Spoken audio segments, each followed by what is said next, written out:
Salut tout le monde, j'espère que vous allez bien, je suis en direct des Caraïbes. Bon, j'espère que tout le monde va bien, que tout le monde s'amuse bien pendant ses vacances. On n'oublie pas de bien suivre les conseils de la vidéo pour protéger ses cheveux pendant qu'on est à la plage. Dans la vidéo d'aujourd'hui, ça va être une vidéo assez courte, vraiment une édition d'été. Je vais vous montrer une nuque difficile, une nuque homme, qui part un peu dans tous les sens pour vous donner un ordre d'idée de comment vraiment traiter en fonction des épis. Je pense que je referai plusieurs vidéos de ce style-là, avec plusieurs types de nuques différentes, du coup, pour que vous puissiez bien voir comment vraiment bien manager au niveau du paint ciseau. Donc, je vous donne quelques indications au début de la vidéo, quelques indications quasiment vers la fin, mais globalement, c'est vraiment histoire que ça se lise rapidement, qu'il n'y ait pas trop d'interruptions, donc n'ayez pas peur de régler en accéléré dans vos petits réglages en bas de la vidéo.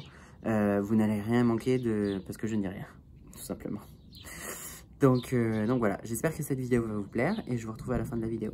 Donc du coup là, quand on regarde la nuque du modèle, bon il est brun donc ça ressort pas énormément, mais en fait, on a donc là sur les côtés, ça vient se rejoindre au milieu. Là, c'est de manière régulière, donc plutôt droite, juste sur ce côté où ça part légèrement en arc de cercle, mais surtout, quand vous relevez, en fait, toute cette partie-là, elle vient se rejoindre avec celle-ci pour venir au milieu. Donc en fait, de chaque côté, on a le bas de nuque qui remonte vers le haut et les côtés qui descendent vers le bas. Donc du coup, pour pouvoir travailler correctement le cheveu et avoir un dégradé bien fait, on va venir prendre dans le sens inverse, c'est-à-dire que là, je vais venir vers le bas, vers le haut, puis vers le bas, vers le haut, pour vraiment venir fondre au maximum. Et cette partie-là, on va venir la travailler d'autant plus parce que ça nous fait une épaisseur par rapport au reste. Ça nous fait vraiment une pointe. Donc pour venir l'atténuer un petit peu, on va venir la remonter un petit peu au phaser. Et on va surtout venir bien retravailler les épaisseurs et bien le fondu, puisque rapidement, ça va venir faire une épaisseur ici au milieu.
Ok, donc là, on a donc fini de faire notre contour. Donc, je vais juste venir nettoyer un tout petit peu plus au rasoir ici. Je vais venir redresser un petit peu la pointe, pareil avec le phaser. Et de ce côté, par contre, là, on est déjà net. Là, pour l'instant, on a une démarcation. Tout simplement parce que quand on va regarder notre modèle de profil de crâne que moi, c'est-à-dire que l'occipital est déjà très peu marqué. Et puis après, ça part vraiment droit. On n'a pas de volume. Donc, pour éviter d'avoir un crâne plat avec un léger occipital qui ressort, il faut qu'on garde du volume ici pour avoir cet effet-là. Donc là, vous voyez, quand on regarde de profil, il faut que je remonte un tout petit peu ici pour gommer le faux volume. Ensuite, ça, on viendra l'alléger en effilage, mais ça va nous permettre de garder le bon volume derrière.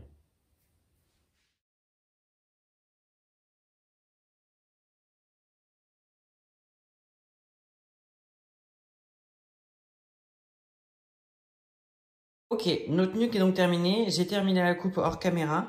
Là, l'idée d'aujourd'hui, c'était vraiment de vous montrer une nuque, on va dire, difficile, entre guillemets, parce que ça part dans plusieurs sens. Donc, gardez bien en tête qu'il faut toujours aller dans le sens inverse de l'implantation si vous voulez couper, avoir vraiment un fondu bien fait et où vous ne vous retrouvez pas avec une zone sombre en dessous et une zone claire au-dessus. Donc, il faut vraiment pas avoir peur de bien appuyer, de bien fondre et ensuite venir vraiment avec légèreté gommer les petites zones d'ombre avec le phaser. Et voilà, du coup, on a nos volumes qui se placent bien. Donc, vous voyez la barre dont je vous parlais tout à l'heure, on l'a gommé en effilage. Et ça nous permet de profil de garder un volume ici pour pas avoir un crâne trop plat. Donc, il fallait bien venir le gommer ici pour rectifier l'occipital qui a tendance à ressortir et aussi l'implantation qui, là, pour le coup, va vraiment partir tout droit. Donc, il faut vraiment que vous observiez, que vous tourniez autour de votre modèle pour visualiser les volumes, toujours faire le tour, bien sentir avant et bien faire attention quand votre client arrive, surtout en règle générale, il arrive avec les cheveux pas trop propres, pardon. Donc du coup, les volumes se sont vraiment placés, un peu plaqués au crâne, ça vous donne vraiment un dessin de la forme du crâne qui est en dessous. Bon, j'espère que vous avez bien tout noté sur un bloc-notes, que vous avez bien mémorisé tous les gestes et toute la gestuelle qu'il faut faire pour vraiment avoir un beau fondu, peu importe l'implantation. Sachez que c'est très fréquent les implantations qui partent un peu dans tous les sens. On a vraiment toutes les formes, parfois avec des épis, donc il faut vraiment faire attention. Donc voilà, je vous ai donné le maximum de conseils pour cette fois-ci. Bien sûr, il faut vous abonner pour être au courant des prochaines vidéos qui vont sortir. N'hésitez pas à nous suivre sur Instagram. Vraiment, on fait plein de sondages en ce moment parce qu'on a plein de questions à vous poser. Je vous ai mis le lien juste en dessous et je vous dis à bientôt pour de nouvelles vidéos. Salut!